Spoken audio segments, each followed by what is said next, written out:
तू? तेरी कितनी हिम्मत! मेरे पुश्तैनी जायदाद पे नजर रखेगा तू? अगर हिम्मत है तो सामने आके दिखा।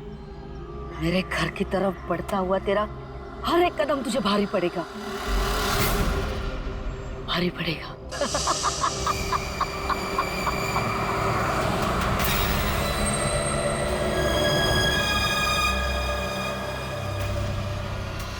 यार यहाँ पे तो कोई भी नहीं दिख रहा, किससे पूछूं? इतना घना जंगल है, कोई साइन बोर्ड भी नहीं है यहाँ पे।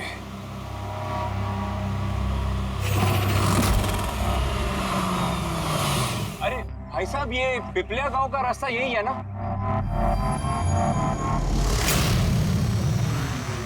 अरे सुनो ना भाई साहब, अरे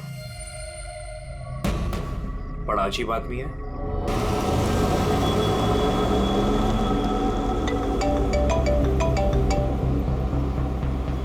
हाय बेबी। हाय, पहुंच गए? बस पहुंचने वाला हूँ। डोंट टेल मी तुम अब तक नहीं पहुंचे। इतने लेट कैसे हो गए? एक्चुअली क्या है, ये जगह शहर से काफी दूर है और यहाँ ज्यादा लोग भी नहीं दिख रहे मुझे। Alright, tell me, are you missing me? Of course, इसमें पूछने वाली क्या बात है? अच्छा तुम एक काम करो, जल्दी जल्दी ये सारी फॉर्मेलिटीज खत्म कर लो, अपनी सारी कागजी कार्रवाई एंड ऑल दैट। उसके बाद मे बी नेक्स्ट फ्लाइट से I can come and join you in India. What's it? Great, that's good news.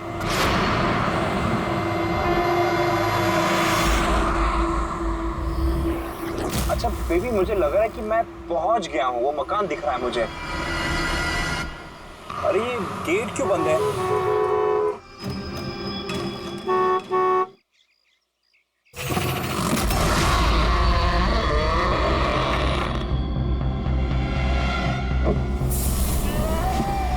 जी राय रंजीत के मकान में जा रहे हो?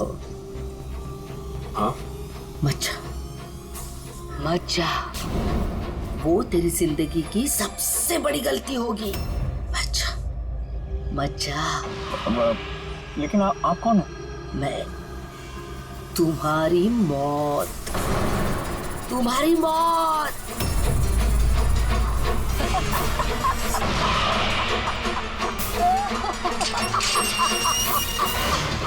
ए बुढ़िया, चल चल, ले जा। अच्छा वरना तू भी मरेगा। मत जा वरना तू भी मरेगा। नमस्ते साहब, आप राज साहब हैं? हाँ। आइए।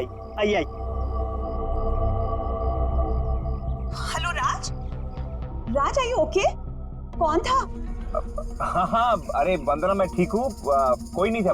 और मैं पहुंच गया हूँ, ठीक है, बंगले पे। मैं कॉल करता हूँ तुम्हें। Okay, you take care. हाँ, I will speak to you soon. Bye.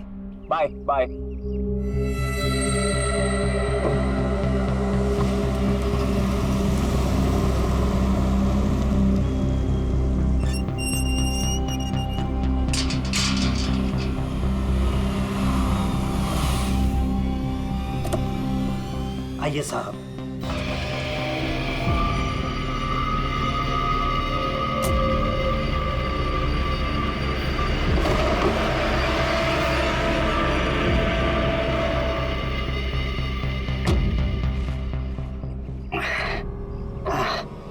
साहब, सफर में कोई तकलीफ तो नहीं हुई? नहीं, लेकिन वो औरत कौन थी?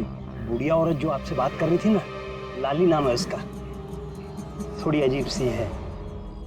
आपको उसकी बातों का बुरा तो नहीं लगा? नहीं, बुरा नहीं लगा मुझे, पर मुझे एक बात समझ में नहीं आई कि उस औरत ने मुझे यहाँ आने से मना क्यों किया। जाने दीजिए ना साहब उसकी बातों का। थोड़ी सी हिली हुई है, कुछ भी बकती रहती है। आप आइए, अंदर आइए।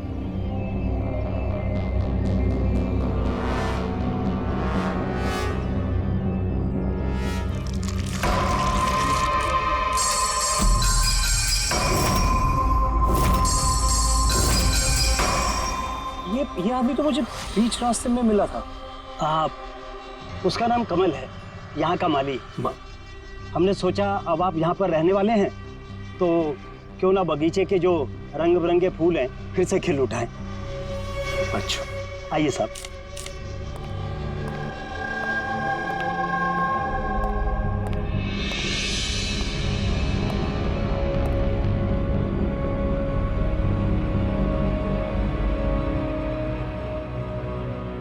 अच्छा एक बात बताइए जी। यहाँ कितने साल से काम कर रहे हैं आप? बस साहब ये समझ लीजिए कि मैंने बचपन में चलना यहीं से सीखा था, और अब इस घर से तभी जाऊंगा जब मेरी अर्थी उठेगी। साहब अब ये घर आपका है, कहीं आप मुझे नौकरी से निकाल तो नहीं देंगे? अरे नहीं नहीं नहीं चाचा, ऐसे कैसे बात कर रहे हैं आप? ऐसी कोई बात नहीं, बिल्कुल बेफिक्र रहिए। और इसमें इतने बड़े घर की देख रेख आपके सिवा और कौन कर सकता है? हाँ वाकई में आप बहुत नेक इंसान हैं। आइए।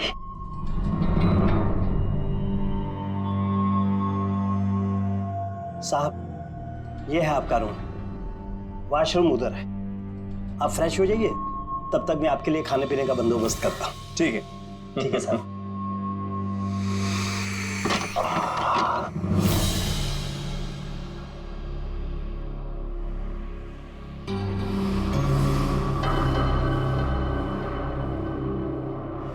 चला जा,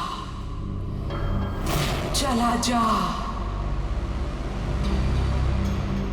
चला जा, वरना तू भी मरेगा।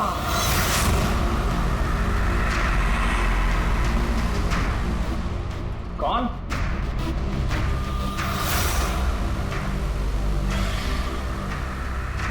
मैंने कहा ना, चला जा।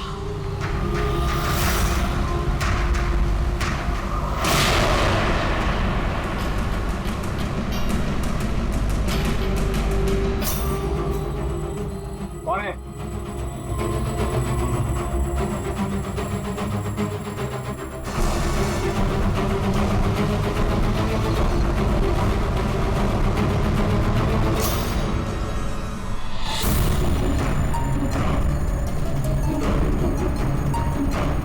जैसे बाकी लोग मरे हैं, वैसे तू भी मरेगा।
प्रद्युमन प्लीज।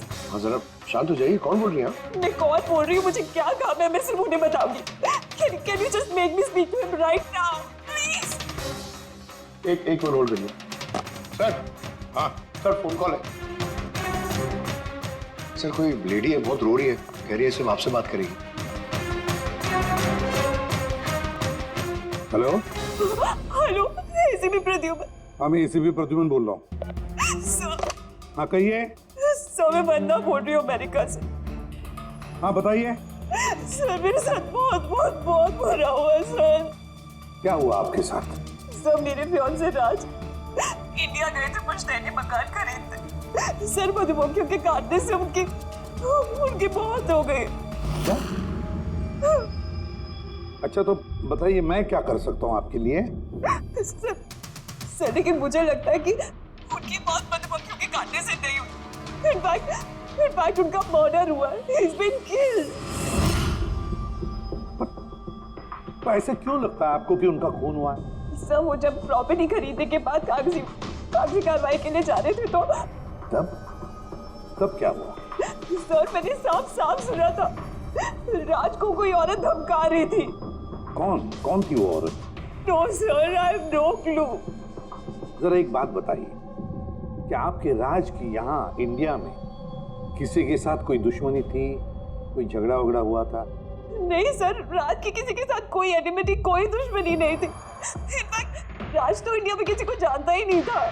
तो फिर कौन कर सकता है ये? कौन जान ले सकता है राज की? क्या आपको किसी पर शक है? नहीं सर, कोई शक नहीं। सर राज तो एक नेक काम करने जा रहे थे। कैसा काम? He wanted to start an orphanage. सिर्फ एक अनाथ आश्रम खोलना चाहते थे वो। वाकई नेक काम है, लेकिन किससे खरीदने वाले थे मकान वो? सब मकान तो वो ऑलरेडी खरीद चुके थे गवर्नमेंट से नीलामी के बाद। वो सर इंडिया कागजी कार्रवाई के लिए गए थे। देखिए, एक काम कीजिए, सारे के सारे डिटेल मुझे भेज दीजिए, मैं आपकी पूरी की पूरी मदद करूंगा, ठीक है? सर मैंने सीआईडी के बारे में बहुत सुना है। सर मुझे भी जस्टिस मिलेगी ना? वंदना जी, मैं आपसे वादा करता हूँ, आपको पूरा का पूरा इंसाफ दिलाएंगे हम, और जिसने भी आपके राज के साथ बुरा किया है उसे हम सजा दिलवाएंगे। वंदना, उसका मंगेतर राज अमेरिका से इंडिया आता है मकान खरीदने, अनाथाश्रम चलाने, और राज की मौत होती है मधुमक्खी के काटने से। इंटरेस्टिंग।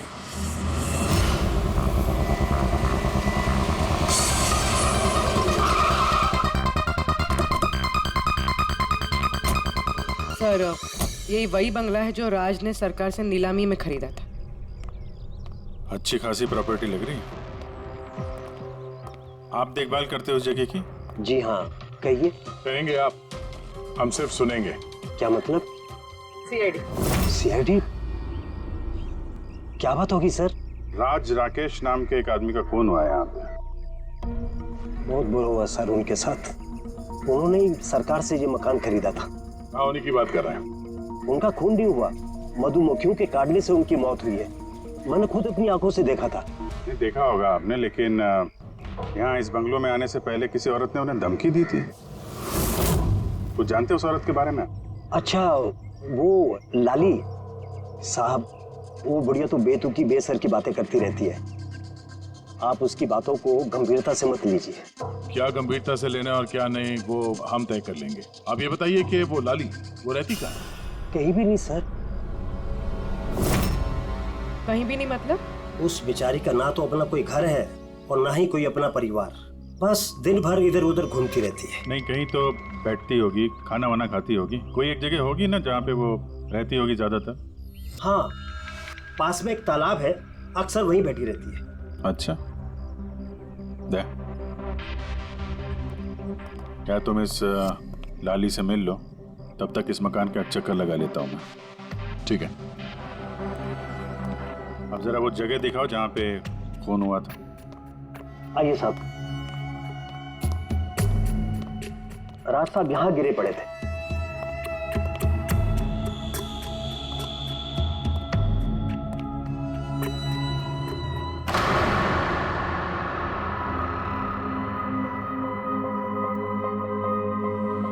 पहले मधुमक्खियों ने राज साहब को मारा, फिर वो खुद मर गए। ये मधुमक्खी के हमले यहाँ पे अक्सर होते रहते हैं क्या? नहीं साहब, इससे पहले तो मैंने एक मधुमक्खी भी नहीं देखी यहाँ। पता नहीं राज साहब के पीछे इतनी सारी मधुमक्खियां अचानक कहाँ से आ गई।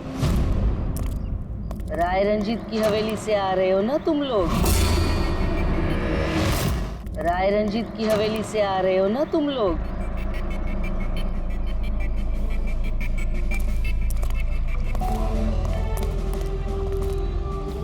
क्या कहा आपने? राय रंजीत के मकान से लौट रहे हो? आप कौन है? क्यों गए थे वहां? अपनी मौत को दावत देने गए थे? सर लगता है ये लाली है। आप लाली हो ना? हाँ, तुम्हें किसने बताया? तुम्हें राय रंजीत के जासूसों ने यहाँ भेजा है? हाँ, उन्होंने ही भेजा है ना यहाँ पे। कौन कौन राय रंजीत?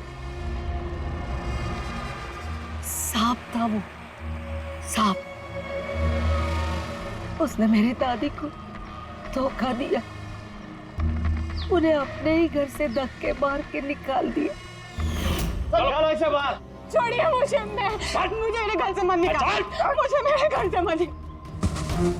शर्म आनी चाहिए तुम्हें रंजीत, तुम अपनी खुद की भाभी को घर से बाहर निकाल रहे हो। कम से कम अपने भैया का तो लिहाज किया होता।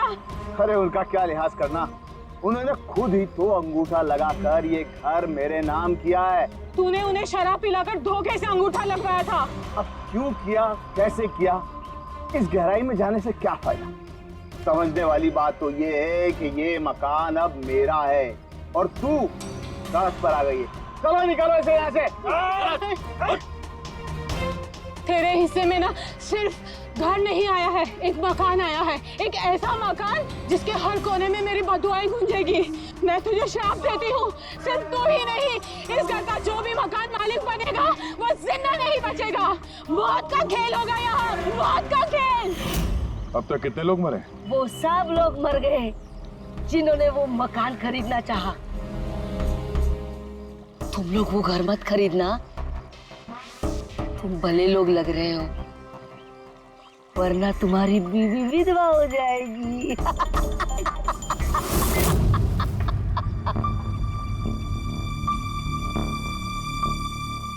माँ जी, ये कुछ पैसे हैं, काम आएंगे।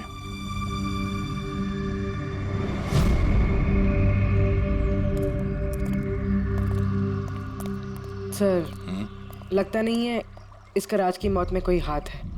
ये तो खुद बेचारी सदमे और विश्वास में लग रही है।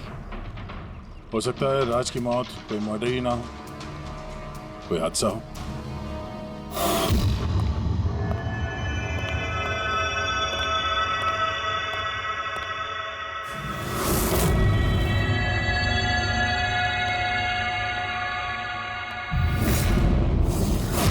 अरे ये कमरा खुला कैसे है? ये तो बंद था। एक मिनट रुको, शायद राज ने खोला।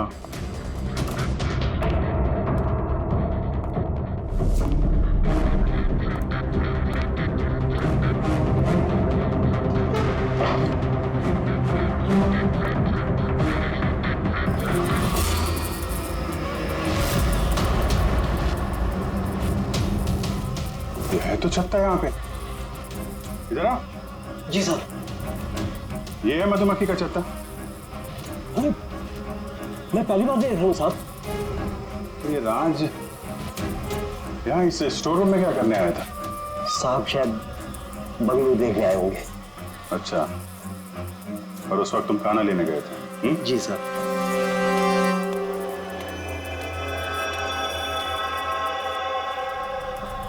वो कौन है? वो कमल है साहब, यहाँ का माली। जब राज साहब की मौत हुई थी तो ये था यहाँ पे? जी हाँ था। कमल, इधर आओ, साहब बुला रहे। जी सर। कमल, जब राज साहब की मौत हुई थी तो यहाँ आसपास किसी अनजान आदमी को देखा था तुमने?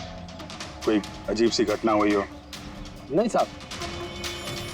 तो ये छत्ता यहाँ पे है तो तुम्हें कुछ काम करने में परेशानी नहीं होती? मधुमक्खी ने काटा नहीं तुमको कभी?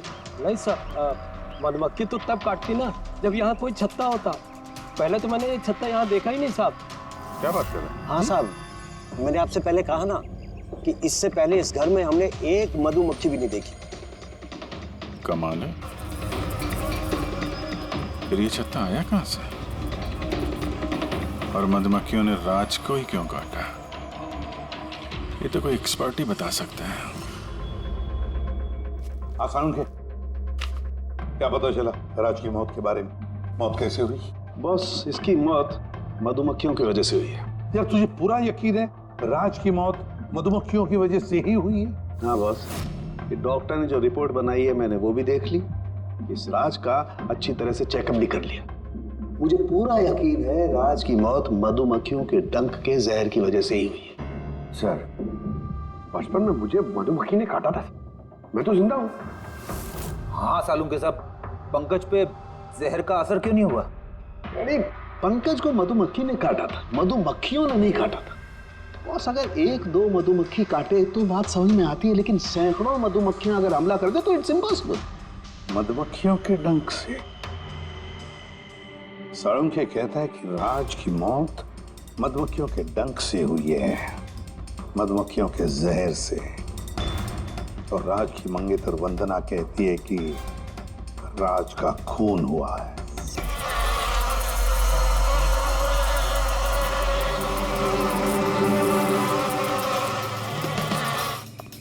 100% इस छत्ते को बाहर से लाकर यहाँ पर लगाया गया। मधुमक्खी के छत्ते को किसी और जगह से लाके किसी और जगह लगाया जा सकता है? इतना आसान है? इतना मुश्किल भी नहीं। शहद के व्यापार के लिए अक्सर ऐसा किया जाता है। आप बता सकते हैं कितने दिन पहले इस छत्ते को यहाँ पे लगाया गया? ज्यादा दिन नहीं, लगभग 2-3 दिन। सर अगर मान भी ले कि खूनी ने ये छत्ता यहाँ पर इसलिए लगाया था कि वो राज को मार सके, लेकिन उसे कैसे पता था कि ये मधुमक्खियाँ राज पे ही हमला करेंगे, किसी और पे नहीं? मधुमक्खियाँ बिना वजह किसी पे भी डंक नहीं मारती, क्योंकि डंक मारने के बाद उनकी खुद की भी मौत हो जाती है। तो ऐसी क्या चीज है जो उन्हें उत्तेजित करती है अटैक करने के लिए? देखिए, जब उन्हें लगता है कि सामने वाले इंसान से उन्हें कुछ खतरा है। अच्छा केदार साहब, ऐसा हो सकता है क्या कि मधुमक्खियों को ट्रेन किया जा सके कि वो किसी एक आदमी पे हमला करें? कैसी बातें करते हैं अभिजीत साहब, ये मधुमक्खियाँ शार्प शूटर नहीं कि कोई भी इन्हें कह दे कि फला फला को डंक मार कर आ जाए। अच्छा, आपने अभी भी कहा कि ये मधुमक्खी किसी को काटने के बाद ये खुद भी मर जाती है, तो ऐसी क्या मजबूरी है कि वो किसी को काटती है? जरा डिटेल में समझाएंगे? मधुमक्खी जब भी किसी को डंक मारती है तो फेरोमोन नाम का एक गंध छोड़ती है, जिससे कि बाकी मधुमक्खियां सचेत होकर सब मिलकर उस पर हमला कर देती है। इसीलिए मैंने पहले भी कहा था, मधुमक्खियां बिना वजह किसी पे भी हमला नहीं करती।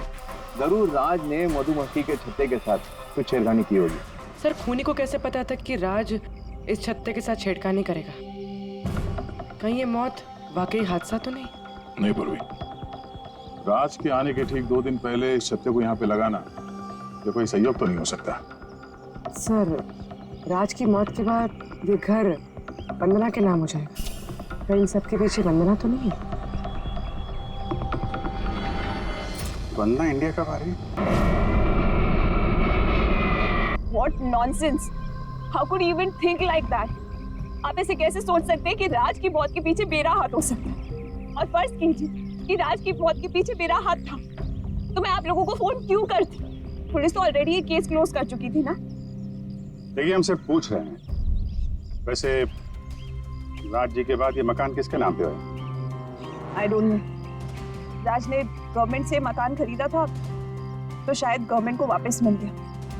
मुझे अभी तक कोई नोटिस नहीं है। हाल फिलहाल में राज का किसी के साथ कोई झगड़ा हुआ था? I have already told you that. राज एक नेक दिल इंसान थे और उनका किसी से दुश्मनी होना was impossible. अगर मुझे पता होता कि राज की नेक दिली उनकी जान ले लेगी तो मैं उन्हें कभी इंडिया आने ही नहीं देती। ये अनाथ आश्रम खोलने का ख्याल राज जी के दिमाग में कैसे आया? राज खुद अनाथ थे, इसलिए वो दूसरे अनाथ बच्चों की फीलिंग समझते थे। वो अनाथ बच्चों को घर जैसा माहौल देना चाहते थे, और जैसे उन्हें पता चला कि गवर्नमेंट ये मकान नीलाम कर रही है तो राज ने सबसे ऊंची बोली लगाकर ये मकान खरीद लिया। तो कहीं इस राज की मौत का कारण ये घर तो नहीं है? हो सकता है कोई और भी इस घर को खरीदना चाहता था, राज बीच में आ गया इसलिए। What? कोई इतना नीच कैसे हो सकता है? इस दुनिया से इंसानियत उठ गई है क्या? इंसानियत है वंदना जी, इंसानियत है, लेकिन कुछ लोग हैं जो इंसानियत में जहर घोलने पे तुले हुए हैं। पता करते हैं किस किसको दिलचस्पी थी इस प्रॉपर्टी में। देखिए सर, मैं आप लोगों को नहीं बता सकता हूँ कि राज जी के अलावा किन किन लोगों ने इस नीलामी में हिस्सा लिया था। सॉरी। क्यों नहीं बता सकते? देखिए, ये सरकारी सर इंफॉर्मेशन है, ऐसे किसी के साथ शेयर नहीं कर सकता हूँ मैं। हम भी तो CID का ही काम कर रहे हैं। हाँ, वो सब ठीक है, लेकिन क्या है कि अगर सरकारी नोटिस मिल जाए तो मैं ये आपको इन्फॉर्मेशन दे सकता हूँ, उसके बिना नहीं दिखा सकता सर। तो नोटिस मिल गया। आप खुश हैं आप? देखिए, अगर काम कायदे से होता है तो अच्छा लगता है। हाँ ठीक है, ये लीजिए, ये लीजिए। कुल मिलाकर सर 12 लोग थे जो इस बंगलों को खरीदना चाहते थे सर। सर इस बंगलों के पास एक्चुअली सरकार एक हाईवे बना रही है, इसलिए सब लोग बढ़ चढ़कर बोली लगा रहे हैं और हर कोई इस बंगलों को खरीदना चाहता है। अच्छा, ये राज जी की मौत के बाद अब ये मकान किसको मिलेगा? देखिए, राज जी ने कागजी कार्यवाही पूरी नहीं की थी, इसलिए नीलामी अब दोबारा से होगी और जो विजेता होगा उसको ये बंगलो मिल जाएगा। आई सी। और ये नई नीलामी कब होगी? देखिए सर, अभी उसकी डेट तो तय नहीं है सर, लेकिन आपको एक बात और बताना चाहूंगा सर कि राज्य से जितने भी बिल्डर्स थे वो काफी भड़के हुए थे, काफी नाराज थे, क्योंकि उन्होंने सबसे ज्यादा बोली लगाई थी। नहीं सर, एक्चुअली उन्होंने डेडलाइन के बाद बिड सबमिट की थी सर, इसी वजह से लोग नाराज थे उनसे। हाँ, लेकिन अगर डेडलाइन के बाद उन्होंने बिड किया था तो सरकार ने एक्सेप्ट कैसे कर दिया? सर एक्चुअली वहां पर वो अनाथ आश्रम खोलना चाहते थे और सर अमेरिका से जो इंडिया का वक्त का फर्क है सर वो 9.5 घंटे का है, इसलिए सरकार ने वो बिड एक्सेप्ट कर ली थी। देखिए, अब घर तो उसी को मिलेगा जिसकी किस्मत में होगा सर। किस्मत में नहीं भी होगा तो उसने अपनी किस्मत की रेखाएं बदलने के लिए कोशिश तो की होगी और जरूर इस लिस्ट में से ही कोई होगा वो। ललित जी, अब तो ये दोबारा नीलामी होगी, तो जिन लोगों ने अप्लाई किया है इस दूसरे नीलामी के लिए, क्या हम उनकी लिस्ट देख सकते हैं? नो सॉरी, ये लिस्ट आपको मैंने इसलिए दिखा दी कि ये नीलामी हो चुकी है, लेकिन वो जो नई लिस्ट आने वाली है सर वो तो आप किसी भी कीमत पर नहीं देख सकते। अरे अरे अरे अरे सारंगी, तू क्या करने क्या जा रहा है यार? क्या सुन रहा हूं मैं? जो सुना है सही सुना बस। क्या सुना? रिजाइन हो रहा है तू? हाँ। क्यों क्यों? बस मेरा टाइम आ गया। क्या टाइम आ गया? 1 मिनट टाइम है यार अभी। अरे ये टाइम नहीं यार। तो फिर देखो, हर इंसान को लाइफ में एक न एक दिन रिटायरमेंट लेना पड़ता है ना, चाहे वो क्रिकेटर हो, म्यूजिशियन हो, कोई भी हो। मेरा भी टाइम आ गया, मैं भी रिटायरमेंट ले रहा हूँ। अबे कहाँ जा रहा है तू? ये देख लो। ये क्या है? देख लो देख लो। यार क्या तू कर रहा है सारुण? के समझ में नहीं आ रहा है ये। एयर टिकट कहाँ जा रहा है? हाँ, लंदन। अरे वाह रे वाह। पंकज कैंसिल कर। नहीं कैंसिल नहीं होगा। अबे रिफंड मिल जाएगा, पैसे वापस मिल जाएंगे, कल की टिकट है, डोंट वरी। मुझे रिफंड नहीं चाहिए, मैं जा रहा हूँ वापस। यार तू ऐसे कैसे जाएगा? क्या हुआ क्या? अरे इतनी बड़ी गलती होगी कि शर्म आ रही है अपने आप पर। ऐसी कौन सी गलती हो गई? वो मधुमक्खियों वाला केस। मधुमक्खियों वाला केस? हाँ यार, हादसा नहीं है बॉस, वो खून है खून। यही मुझसे गलती हो गई। मधुमक्खी के एक्सपर्ट से बात हो गई तेरी? क्या बताया उसने? यार एक्सपर्ट से भी बात की, मैंने अच्छी तरह से चेक भी किया, तब मुझे पता पड़ा ये तो हादसा नहीं है, खून है। मधुमक्खियों को तो वो हथियार के तौर पर इस्तेमाल कर रहा है यार। सालों के सब वो किसे? देखो, मधुमक्खियां कब आती हैं इंसान के पास? जब उन्हें फेरोमोन की गंध आती तभी ना। हाँ, जब उन्हें इंसानों से खतरा लगता है तब मधुमक्खियां इंसान के पास आती है, डंक मारती है। बस यार, यही मुझसे गलती हो गई। तो मैंने सोचा ही नहीं कि फेरोमोन तो बनाया भी तो जा सकता है ना यार। हाँ यार, फेरोमोन तो आर्टिफिशियली भी बनाया जा सकता है, लेबोरेटरी में, फैक्ट्री में। मतलब किसी ने ये आर्टिफिशियल फेरोमोन बनाया और वो किसी भी तरह से राज के शरीर पर लगा दिया, बस मधुमक्खियां आ गई और उस पर अटैक कर दिया। सालों के उठ उठ उठ, पिपलिया गांव चला जा, वहां पे जहाँ पे राज का खून हुआ, राज का सारा सामान चेक कर, पता तो चले ये फेरोमोन वहां पर आया कैसे और किसने इस्तेमाल किया ये फेरोमोन राज पर। Yes boss. ये रहा सर, राज का सारा सामान इस सूटकेस में। ठीक है। सर एसीपी साहब बता रहे थे आप रिटायर होने वाले हो। कब है आपका लास्ट वर्किंग डे? आपके लास्ट वर्किंग डे से 1 दिन के बाद। मतलब नहीं आ रहा है। हाँ दया, एक काम करो, मैं बाहर जाता हूँ और तुम जो है ना एक एक करके सामान मुझे बाहर पकड़ाओ, तो पता करते हैं कि कौन से सामान में फेरोमोन है। ठीक है सर? ये पकड़ेंगे आप? जरा रख लीजिए थोड़ी देर के लिए। दिखेगा ना बाहर? दिखेगा। मधुमक्खी है इसके लिए कह रहा था। अभिजीत हो तुम, हाँ। ये पूर्वी है, हाँ। ये दया। अरे दिख रहा है सर। तो फिर चलिए चलिए चलिए, संभाल के सर, संभाल के। चलिए जी सर।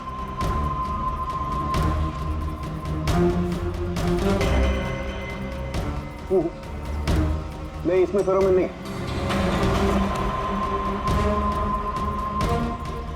अरे सर संभल के। अरे कुछ नहीं, जिसमें फेरोमोन होता है उसी पे अटैक करती है।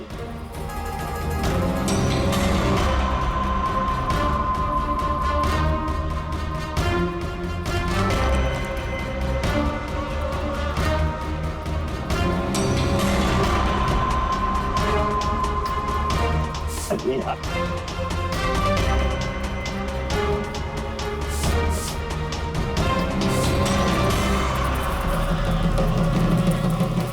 हरकत हुई, देखो देखो, अटैकिंग मूड में आई है ये मधुमक्खी, देखो। सर किसी ने राज के परफ्यूम में फेरोमोन मिलाया है। अरे यार, ये मधुमक्खी ने मुझे काटा ना। सर आप निकलो यहाँ से। अरे यार, अरे पानी में जाओ, पानी में। पानी किधर है? अरे सामने उतर सर। अरे उधर कुआं है सर, जाओ ना। कुएं में घुस जाओ। अरे सर निकलो यहाँ से, जाइए सर।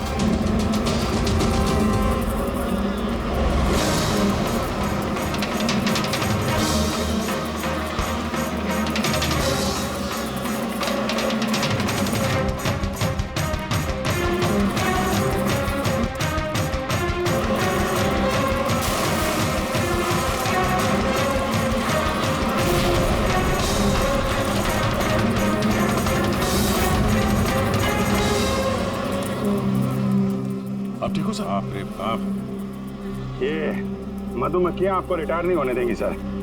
बाहर निकालो मुझे। आइए आइए आइए सर। मधुमक्खी, अरे नहीं, आइए आइए सर, आइए।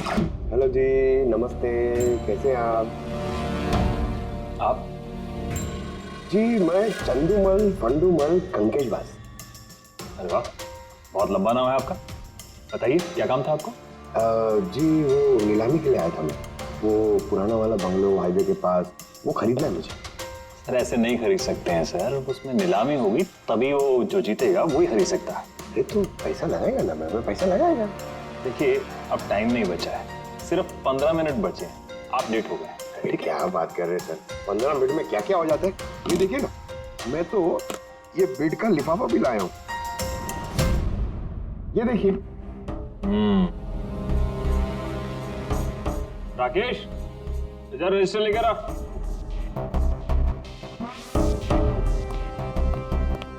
साहब को दो, एंट्री कीजिए साहब। हाँ यहाँ पर एंट्री कर दीजिए। अच्छा,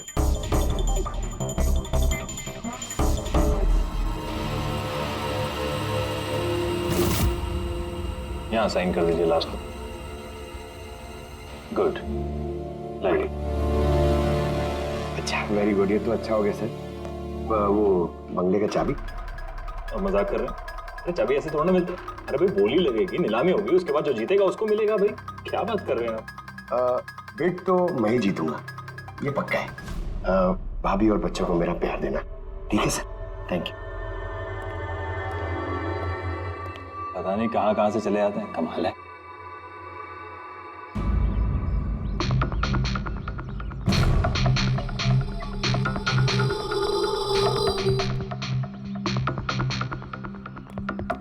क्या भाई साहब काम हुआ? सर ये देखिए, चंदूमल फंडूमल कंकेशवास का कमाल। उठ जाओ पंकज। 12 में से 2 लोग हैं जिन्होंने दोबारा बोली लगाई है इस मकान को खरीदने के लिए, हेमंत और रोशन। मतलब खूनी इन्हीं 2 में से कोई हो सकता है। और जो कोई भी है इस बार भी इस मकान को हथियाने के लिए किसी भी हद तक जा सकता है। दोस्तों अब ये वक्त आ गया है कि बता दिया जाए कि नीलामी का विजेता आखिर है कौन। और मुझे बताते हुए बहुत खुशी हो रही है कि नीलामी के जो विजेता है मिस्टर रोशन। रोशन जी आपको बहुत बहुत बधाई हो। 1 मिनट, काय की बधाई हो? सबसे ज्यादा बेट मैंने लगाई थी, ये कैसे जीत गए? देखिए भाई साहब, आपको कोई गलतफहमी हुई है। सबसे ज्यादा बेट मिस्टर रोशन ने लगाई थी, इसलिए रोशन को मकान दे दिया गया। ऐसा हो ही नहीं सकता, मैंने बहुत ऊंची बोली लगाई थी, ये बेट मुझे मिलनी चाहिए थी। आप ऐसे ही बात कर रहे हैं सर, मैंने तीनों लिफाफे चेक किए हैं और चेक करने के बाद मिस्टर रोशन की कीमत सबसे ज्यादा थी, इसलिए मिस्टर रोशन को मकान दे दिया गया है। प्लीज कम ऑन यार, अब हार गए हो तो बच्चों की तरह रो मत। बिजनेस है, ऊंच नीच होती रहती है। बिजनेस में बेईमानी नहीं चलेगी। ये दिखाइए, आप पहले वो लिफाफे दिखाइए, मुझे अभी देखना है किसने कितने बिट करी है। दिखाइए दिखाइए दिखाइए, लाइए। मुझे भी चेक। नहीं नहीं नहीं, ये नहीं दिखा सकते, ये नियम के खिलाफ है। चीटिंग करना भी नियम के खिलाफ है। मैंने 7 करोड़ की बिट करी है, 4 करोड़। इनके अभी हेड ऑफिस से फोन आएगा और बोलेंगे कि मैंने सिर्फ 3 करोड़ लगाए। कोई फोन नहीं 4 करोड़ कम। आपके कहने से फोन आएगा। चलो उठाओ, फोन उठाओ तुम्हारा अभी। ये मुझे क्या करना है क्या नहीं करना है आप मुझे नहीं बताएंगे। आप ललित जी, आप तो बड़े कायदे कानून की बातें किया करते थे और फोन भी नहीं उठा रहे हैं। भाई ये तो बहुत गलत बात है। आप ब्यूरो चलिए हमारे साथ। आप कहाँ खिसक रहे रोशन जी? आप हमें मिठाई नहीं खिलाएंगे? नई प्रॉपर्टी ली है आपने? आइए, आप भी आइए। आइए आइए। सर रोशन जी बिल्कुल ठीक बोल रहे हैं सर। सर रोशन जी का इससे कुछ लेना देना नहीं है। जो भी फ्रॉड हुआ है सर मैंने किया है। ये रोशन का जुर्म अपने सिर पर क्यों ले रहे हो? अच्छा खासा पैसा दिया है क्या रोशन ने तुम्हें? और एक बात याद रख लो, ये पैसा खर्च करने को नहीं मिलेगा, क्योंकि तुरंत फांसी होगी तुम्हें। सर इतनी सी बेईमानी के लिए फांसी चढ़ा देंगे? नहीं नहीं नहीं, बेईमानी के लिए नहीं, खून के लिए। खून के लिए फांसी होगी। खून? किसका खून सर? राज राकेश का खून, जिसने पिछली नीलामी में वो घर, वो प्रॉपर्टी खरीदी थी। सर लेकिन मैंने किसी को नहीं मारा सर। सर मैंने नहीं मारा है सर किसी को। पता है। इस रोशन ने मारा है, तो इसकी पोल खोल दो, वरना इसके पाप का मटका तुम्हारे सिर पे फूट जाएगा। सर ये क्या कह रहे हैं सर आप? मैं भला राज को क्यों मारूंगा सर? इस प्रॉपर्टी के लिए, और किस लिए? क्या कह रहे हैं आप सर? सर मैं मानता हूं कि मैं ललित के साथ मिलकर नीलामी में छोटी मोटी हेरा फेरी करता था, पर सर एक प्रॉपर्टी के लिए किसी का मर्डर थोड़ी कर दूंगा मैं। मतलब तुम्हारे कहने का मतलब है तुमने ये खून नहीं किया? नहीं सर। चल ठीक है, पूर्वी जरा परफ्यूम लाना।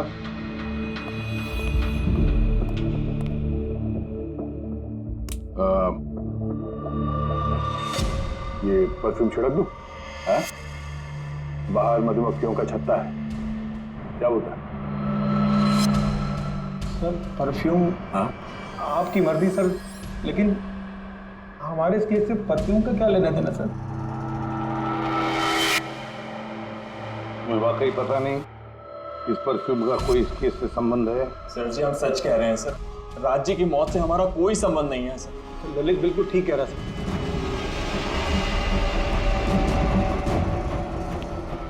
अगर ये खून रोशन ने नहीं किया तो फिर बचता है वो वही एक। इन कागज से साबित होता है कि तुम राय रंजीत के पोते हो। तुम्हारे पास तो बहुत बड़ी वजह थी इस मकान को वापस पाने के लिए, क्यों? देखिए, राय रंजीत का पोता होने से यह साबित नहीं होता कि यह खून मैंने किया है।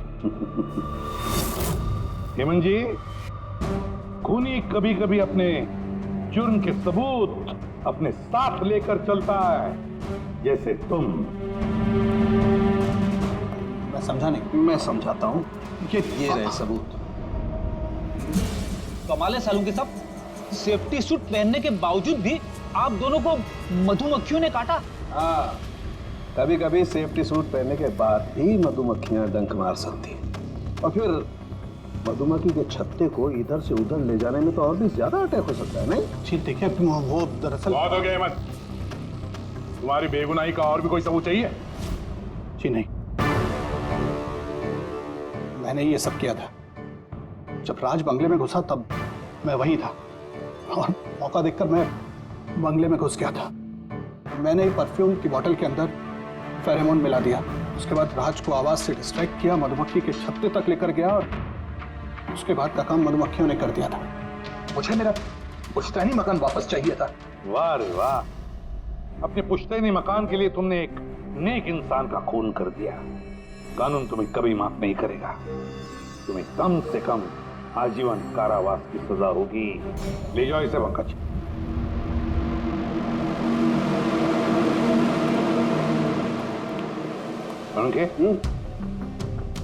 केस खत्म, रिटायर हो सकता है तू। मुझे रिटायर होना ही नहीं है। कल तक तो बोल रहा था रिटायर करूंगा। वो कल की बात थी।